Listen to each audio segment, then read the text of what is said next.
Bienvenue dans cette quatrième vidéo de la série sur le langage JavaScript. Dans cette vidéo, nous nous focaliserons sur les types primitifs en JavaScript et nous passerons en revue quelques opérateurs qu'offre le langage. Dans cette vidéo, en plus des notions que nous avons vues lors de la vidéo précédente sur les variables en JavaScript, nous aurons également besoin de certaines notions que nous avons vues dans le chapitre sur les variables dans la série de vidéos sur l'essentiel de l'algorithme pour commencer à programmer. Si j'aborde des notions que vous ne comprenez pas, alors je vous invite à regarder ces deux vidéos dont vous trouverez les liens en description de cette vidéo.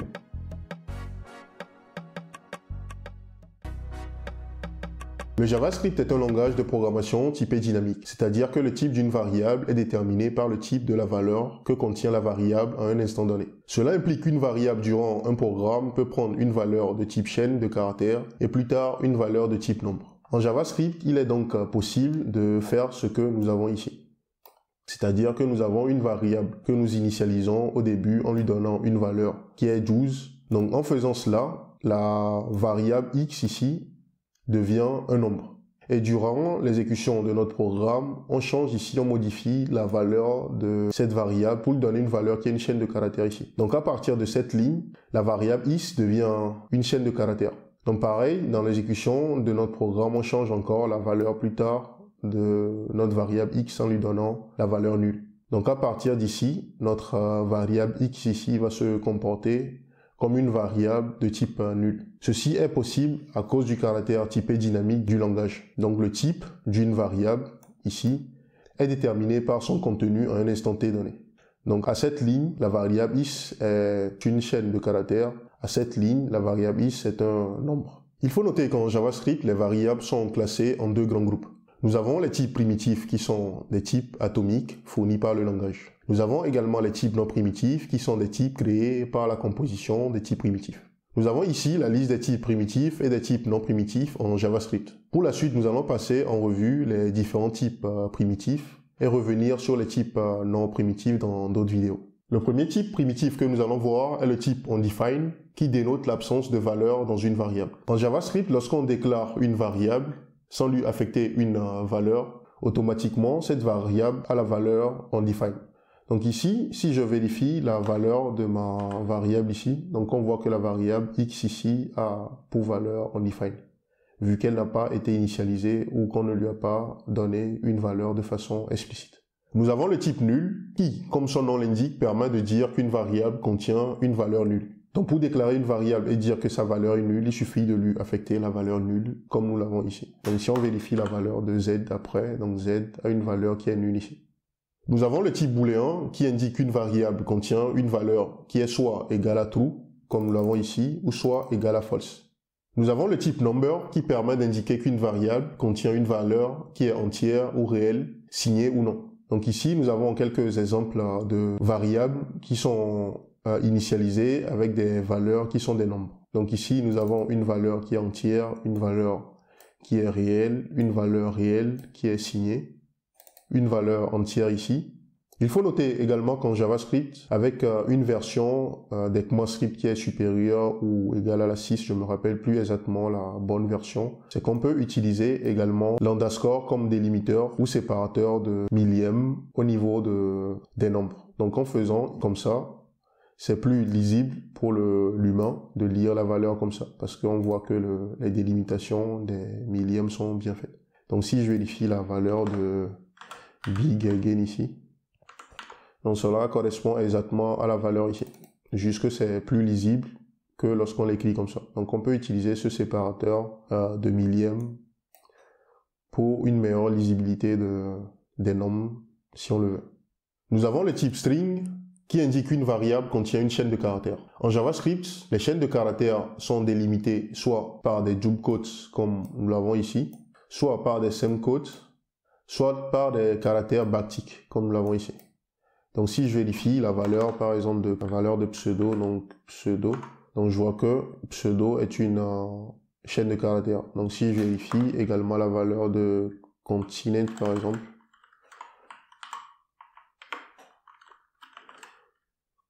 donc là également on voit que c'est une chaîne de caractères.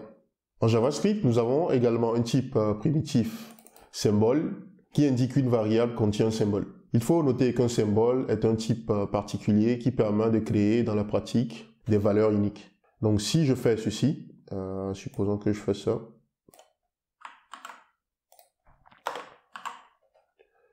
symbole 3 par exemple ici.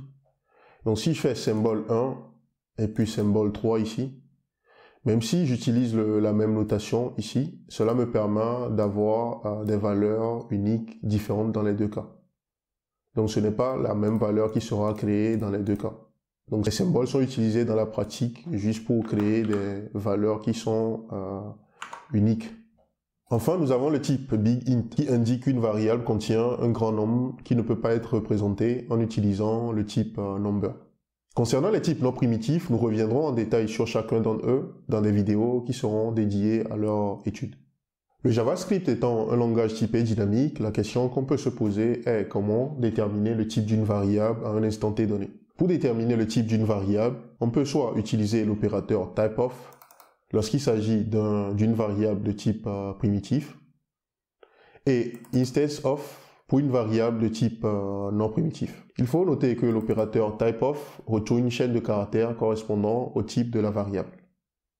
J'ai ici quelques déclarations de variables, donc je vais procéder à la vérification du type de ces variables. Donc supposons que nous voulons vérifier le type de la variable âge par exemple. Donc il me suffit de faire console log typeOf âge comme ça.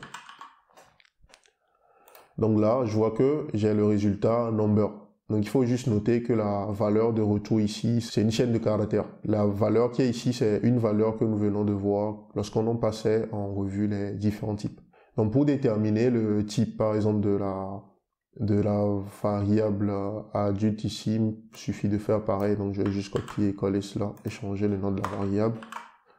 Donc il suffit de mettre à la place ici is adult comme ça. Donc je vois que la valeur de adulte, c'est un booléen. Donc pareil, si je veux vérifier par exemple le type de quelle valeur j'ai encore ici, je peux prendre pseudo. Donc j'ai un string.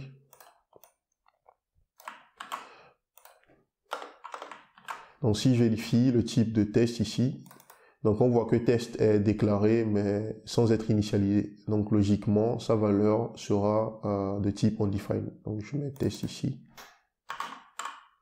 Donc on voit que sa valeur est undefined. Le meilleur pour la fin, nous allons vérifier ici le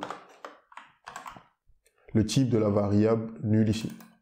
Donc logiquement, on s'attend à avoir nul. Mais ici, JavaScript nous donne object. Donc c'est un peu bizarre, mais c'est une particularité du langage qu'il faut connaître. C'est-à-dire que le typeOf appliqué à nul, donc si je mettais nul ici, donc le type de nul, c'est un objet. Donc c'est une particularité du langage JavaScript. Donc si j'efface tout ceci, et que j'applique le typeOf object sur une variable qui n'est pas une primitive, on voit ici que le retour de typeOf est object. Donc ce qu'il faut noter ici, le typeOf appliqué à une valeur primitive, à une variable primitive, retourne le type, l'un des types primitifs que nous avons précédemment vu. Et lorsque le typeOf est appliqué sur une variable dont la valeur n'est pas une primitive, alors on a object comme retour. Donc c'est ce qui explique le fait qu'on a object ici. Donc pareil, si je change par exemple la valeur ici et que je mets par exemple un objet comme ça, donc pareil, j'aurai toujours object. Donc ceci s'applique à tout ce qui est valeur non primitive. Nous avons ici un tableau qui récapitule la valeur retournée par typeOf en fonction du contenu d'une variable. Nous allons maintenant passer aux opérateurs JavaScript. En JavaScript, il existe plusieurs opérateurs. Comme dans tout langage de programmation, leur action est fonction du type de variable sur lequel ils sont appliqués. Nous allons donc passer en revue quelques opérateurs JavaScript. En JavaScript, nous avons l'opérateur d'affectation qui est représenté par le signe égal. Il permet d'affecter une valeur dans une variable ou de modifier la valeur d'une variable donnée. Donc ici, nous avons une variable que nous déclarons et dont nous lui affectons la valeur 10. Donc après, on utilise l'opérateur d'affectation pour modifier la valeur de cette variable en lui donnant la valeur 3. Donc ça veut dire que à cette ligne, lorsqu'on vérifie la valeur de x, elle est égale à 10. Et après avoir modifié sa valeur ici, par affectation d'une nouvelle valeur, si on vérifie sa nouvelle valeur, elle est égale à 3 ici. Donc la valeur est égale à 10 ici, avant la modification de sa valeur par affectation à la ligne 6. En JavaScript, nous disposons également d'opérateurs arithmétiques, qui sont des opérateurs permettant de réaliser des opérations mathématiques comme l'addition en utilisant le plus, la soustraction en utilisant le moins, la multiplication en utilisant astérisque, la division en utilisant le slash, le calcul de la puissance en utilisant double astérisque et le calcul du modulo en utilisant le signe pourcentage. Donc nous avons ici quelques exemples qui se basent sur ces opérateurs. Donc lorsqu'on affiche la valeur 3 plus 2, ça nous donne la valeur 5. On élève 3 à la puissance 2, c'est-à-dire qu'on fait 3 fois 3, ça nous donne 9. Lorsqu'on divise la valeur 4 par 2, on a 2. Et lorsqu'on fait le modulo de 5 par 2, on obtient la valeur 1, parce que 5, c'est égal à 2 fois 2 plus 1. Donc le reste de la division entière nous donne 1. Il faut noter qu'en JavaScript, l'opérateur plus a la signification de l'addition lorsqu'il est utilisé entre deux nombres. Donc lorsque je fais 3 plus 2, donc j'obtiens la valeur 5. Lorsque je fais par exemple 3,5 plus 2, j'ai la valeur 5,5. Ce même opérateur a la signification de la concaténation lorsqu'il est utilisé entre deux chaînes de caractères ou entre un nombre et une chaîne de caractères. Donc ici, j'ai l'opérateur plus qui est utilisé entre deux chaînes de caractères, dev et propulsor. Donc cela me sert dans ce cas de concaténation. Ce qui explique le fait que j'ai les deux chaînes qui sont concaténées, ce qui explique le fait que j'ai dev propulsor comme résultat. Donc pareil ici, j'ai deux chaînes de caractères 3 et 2 ici.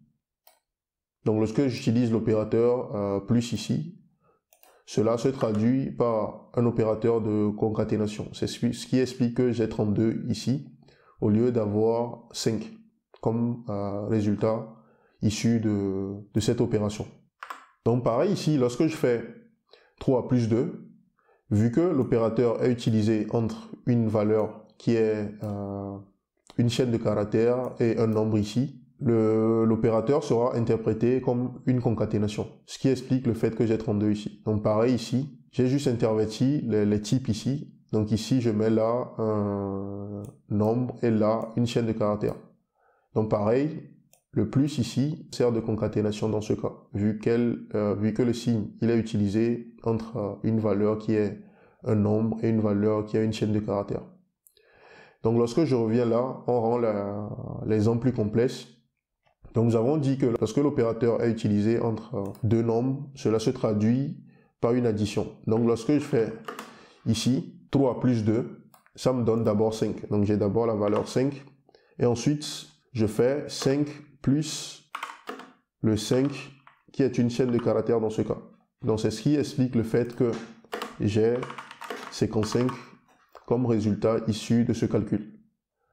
Donc pareil ici, là en JavaScript, l'exécution des opérations se fait de la gauche vers la droite. Donc lorsqu'on commence de la gauche et qu'on évolue comme ça vers la droite, on trouve d'abord une chaîne de caractères ici. Donc on voit ici que nous avons l'opérateur plus. Donc vu que nous avons une chaîne de caractères et un entier, et un nombre ici qui est un entier, donc du coup cela va se traduire par une concaténation. Donc j'aurai d'abord 3 plus 2 comme ça. Donc j'aurai 3 plus 2 comme ça qui vont se faire dans un premier temps. Donc j'aurai 3 plus 2 comme ça qui se feront dans un premier temps. Et le résultat ici de ce calcul, c'est une concaténation. Donc à la fin, j'aurai 32 comme ça, 3 et 2, comme chaîne de caractères. Donc ensuite, cette valeur sera additionnée ou concaténée avec la valeur 5. Donc ici, vu que la valeur ici est une chaîne et que la valeur ici est un nombre, pareil, ce sera une concaténation. Donc on aura au final le 5 qui sera concaténé avec la valeur là. Donc c'est ce qui explique qu'on a le 325 ici. Donc si je reviens à la dernière ligne ici, donc on va procéder pareil. Donc on commence par lire de la gauche vers la droite. Donc j'ai deux valeurs ici. Donc la première, c'est 3. La deuxième, c'est une chaîne de caractères. Donc le résultat ici de 3 plus 2, ce sera une concaténation. Donc j'aurai 32 comme ça dans un premier temps, qui est une chaîne qui sera additionnée maintenant à la valeur 5 ici. Maintenant, vu que le 32 est une chaîne de caractères, on a un plus entre une chaîne de caractères et un nombre. Donc cela sera interprété par une concaténation. Donc j'aurai à la fin ceci. Donc c'est ce qui explique les résultats que nous avons ici.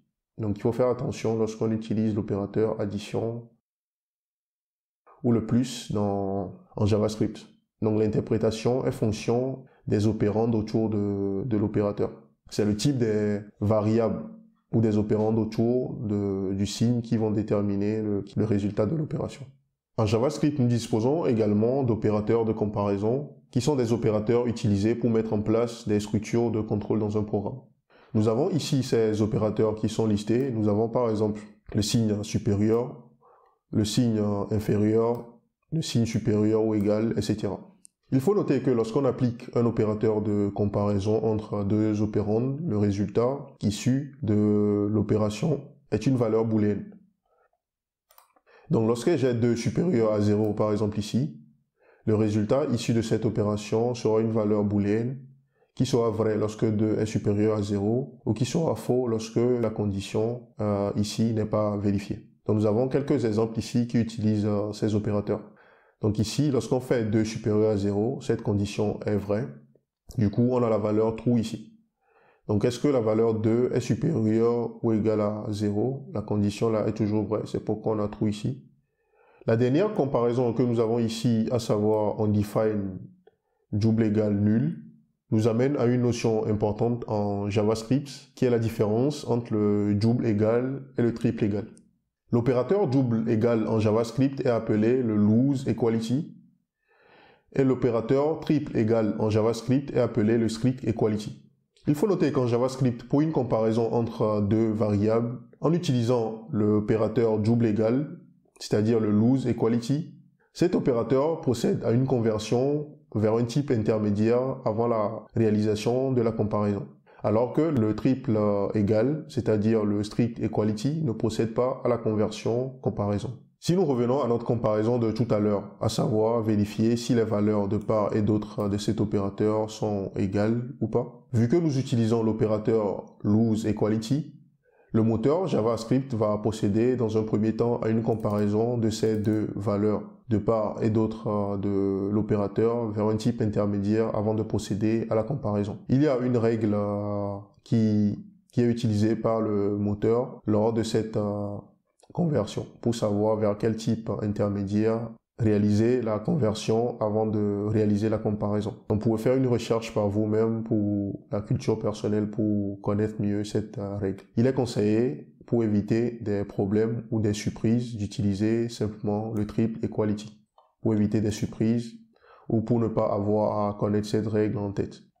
Donc du coup, ici, nous avons quelques exemples qui utilisent le lose equality et le strict equality pour faire des comparaisons. Donc lorsque je compare la valeur 2 à la valeur 2, j'ai true ici. Pourquoi? Les deux valeurs sont égales.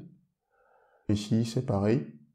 Mais là, lorsque j'utilise le lose equality pour faire la comparaison, j'ai la valeur true. Pourquoi? Parce que les deux valeurs ici seront converties vers un type intermédiaire qui est soit un nombre ou soit une chaîne de caractères.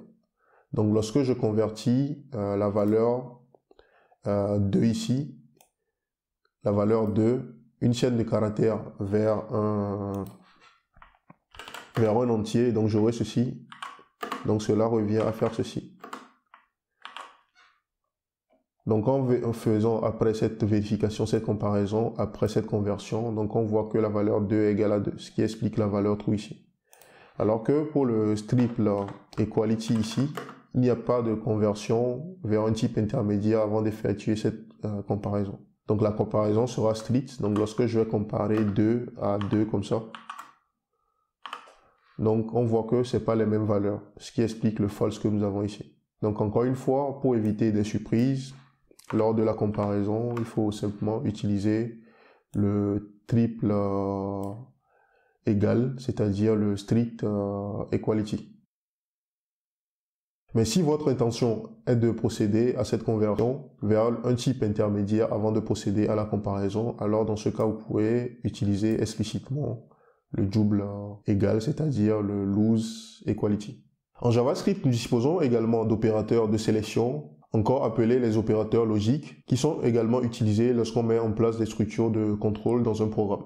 Avant d'expliquer le fonctionnement des opérateurs logiques, il est important de comprendre la notion de falsi et de truefi en JavaScript. En JavaScript, on dit qu'une valeur est falsi si sa conversion vers du booléen retourne une valeur qui est égale à false. Et on dit qu'une valeur est truefi si sa conversion vers du booléen retourne une valeur qui est égale à true. Nous avons ici quelques exemples de valeurs falsi et quelques exemples de valeurs truefi. Donc la valeur 0, lorsqu'on procède à sa conversion vers du booléen, on obtient du false, donc c'est une valeur qui est falsi. Pareil pour la valeur nulle, lorsqu'on procède à sa conversion vers du booléen, on obtient une valeur qui est égale à faux. Donc c'est un falsi également. Donc pareil pour les autres valeurs que nous avons ici. Nous avons également des exemples de valeurs ici qui sont des truefi, c'est-à-dire dont la conversion vers du booléen donne une valeur qui est vraie. Avant d'expliquer le fonctionnement des opérateurs logiques, je souhaiterais vous montrer comment réaliser la conversion d'une variable vers du booléen en JavaScript. En JavaScript, il existe deux façons de convertir une variable vers du booléen.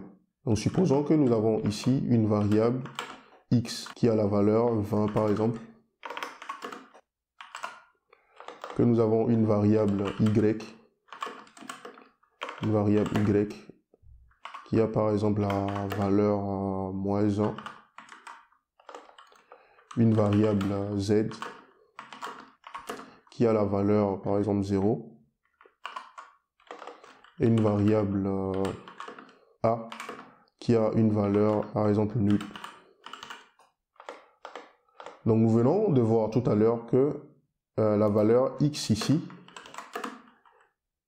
vu que sa conversion vers du booléen donnera une valeur qui est true, donc c'est un truefi, donc c'est une valeur qui est truefi dans ce cas.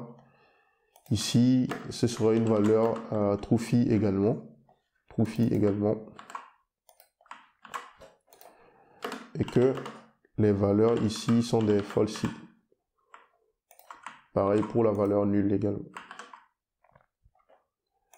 Donc si nous avons des doutes à propos de si ces valeurs sont des truefi ou des falsi, on doit procéder à leur conversion vers du booléen et vérifier si cette valeur correspond à vrai ou faux, à false ou à true, pour savoir si c'est vraiment des falsi ou des truefi. Donc pour procéder à la conversion, la première façon de faire en JavaScript, c'est d'utiliser le type booléen comme ça. Donc ici, on utilise le type en tant qu'un objet. Donc c'est des notions sur lesquelles nous reviendrons par la suite lorsqu'on va parler des objets ou de la programmation orientée à objets en JavaScript. Mais je souhaitais quand même vous montrer comment réaliser la conversion avant qu'on y arrive. Donc là, pour convertir par exemple la valeur x ici en du booléen, il me suffit de faire ça pour le convertir en du booléen. Donc cette valeur, je peux maintenant l'affecter à une autre variable et l'utiliser. Supposons que ça c'est résultat.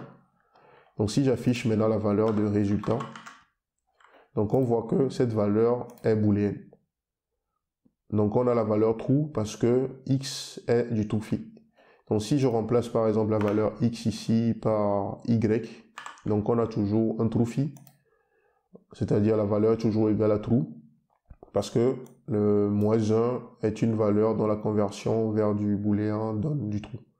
Donc si je mets ici la valeur z, donc on voit que la valeur change ici pour passer à false, parce que la conversion de 0 vers du booléen donne false. Donc du coup, ici c'est un false. Donc pareil pour la valeur nulle, donc si je mets a ici, j'aurai false également là. Donc ça c'est la première façon de procéder à la conversion.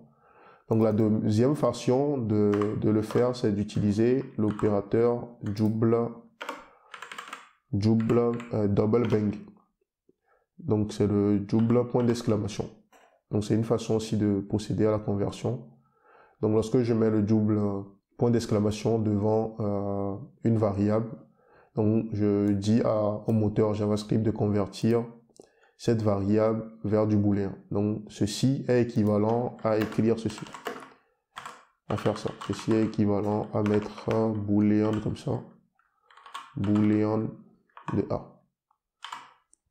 Donc cette notation ou cette écriture revient à ce que nous avons ici. Donc si je procède pareil et que je remplace la valeur par x ici, donc on s'attend à voir du true ici comme résultat. Donc c'est ce qui explique la valeur que nous avons ici.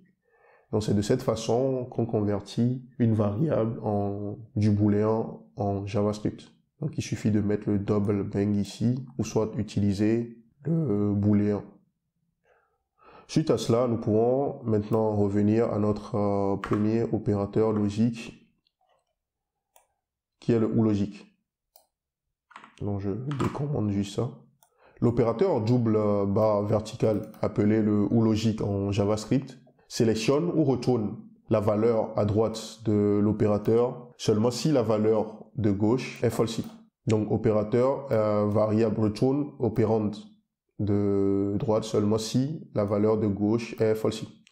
Nous allons vérifier cela si les dires sont bons ou pas. Donc on a dit tout à l'heure que l'opérande de droite est retournée seulement si l'opérande de gauche est false. Donc ici, nous faisons 0 ou 1. Donc vu que le 0 est false, donc la valeur à droite de l'opérateur sera retournée, ce qui explique le 1 que nous avons ici. Donc si nous venons là, la question à se poser à chaque fois, est-ce que l'opérande ici à gauche est false ou pas? Si c'est le cas, on retourne l'opérande de droite. Donc 0 est false ou pas? 0 est false, donc on retourne Toto, ce qui explique le résultat qu'on a ici. Pareil ici, est-ce que l'opérateur de gauche est false ou pas? Dans ce cas, l'opérateur de gauche n'est pas false.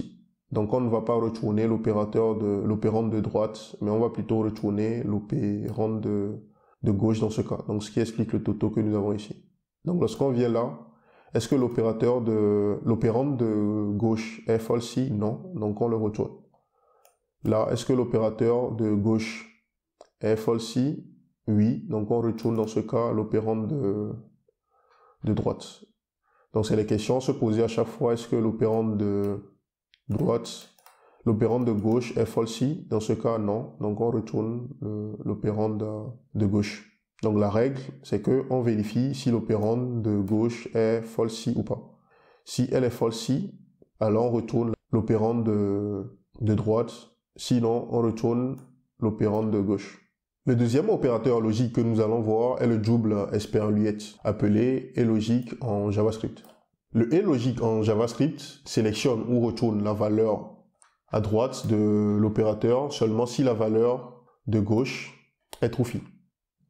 Donc si nous prenons le premier exemple, la question à se poser, est-ce que la valeur de gauche est true? Non. Donc on retourne directement la valeur de gauche. Donc pareil ici, est-ce que la valeur de gauche est true? Non. Donc on retourne la valeur de gauche. Ici, on vérifie si la valeur de gauche est true. Oui. Donc dans ce cas, on retourne la valeur de droite. Donc la règle, c'est de retourner la valeur de droite seulement si la valeur de gauche est true. Donc là, on vérifie si la valeur de gauche est true. Oui, c'est le cas. Donc on retourne la valeur de droite. On vient là. Est-ce que la valeur de gauche est true? Non. Donc on retourne la valeur de gauche dans ce cas. Ici, est-ce que la valeur de gauche est true? Oui. Donc on retourne la valeur de droite dans ce cas. Donc voilà pour les opérateurs logiques. Ne pouvant pas passer en revue tous les opérateurs JavaScript qui existent, je mettrai en description de cette vidéo le lien vers la documentation complète des opérateurs JavaScript. Il y a beaucoup de ces opérateurs que nous découvrirons au fur et à mesure qu'on évolue dans l'apprentissage du langage et dans la pratique. Voilà pour cette 4e vidéo sur les types de variables en JavaScript. Dans la prochaine vidéo, nous verrons comment mettre en place les structures de contrôle. Nous verrons donc l'implémentation des séquences, des sélections et des itérations en JavaScript. Vous jugez que vous avez appris quelque chose à travers cette vidéo, alors n'hésitez pas à la liker. Vous souhaitez revoir d'autres vidéos comme celle-ci sur des sujets en rapport avec le développement web, alors n'hésitez pas à souscrire à la chaîne et à activer la notification. Je vous donne rendez-vous chaque jeudi pour de nouvelles vidéos. D'ici là, portez-vous bien.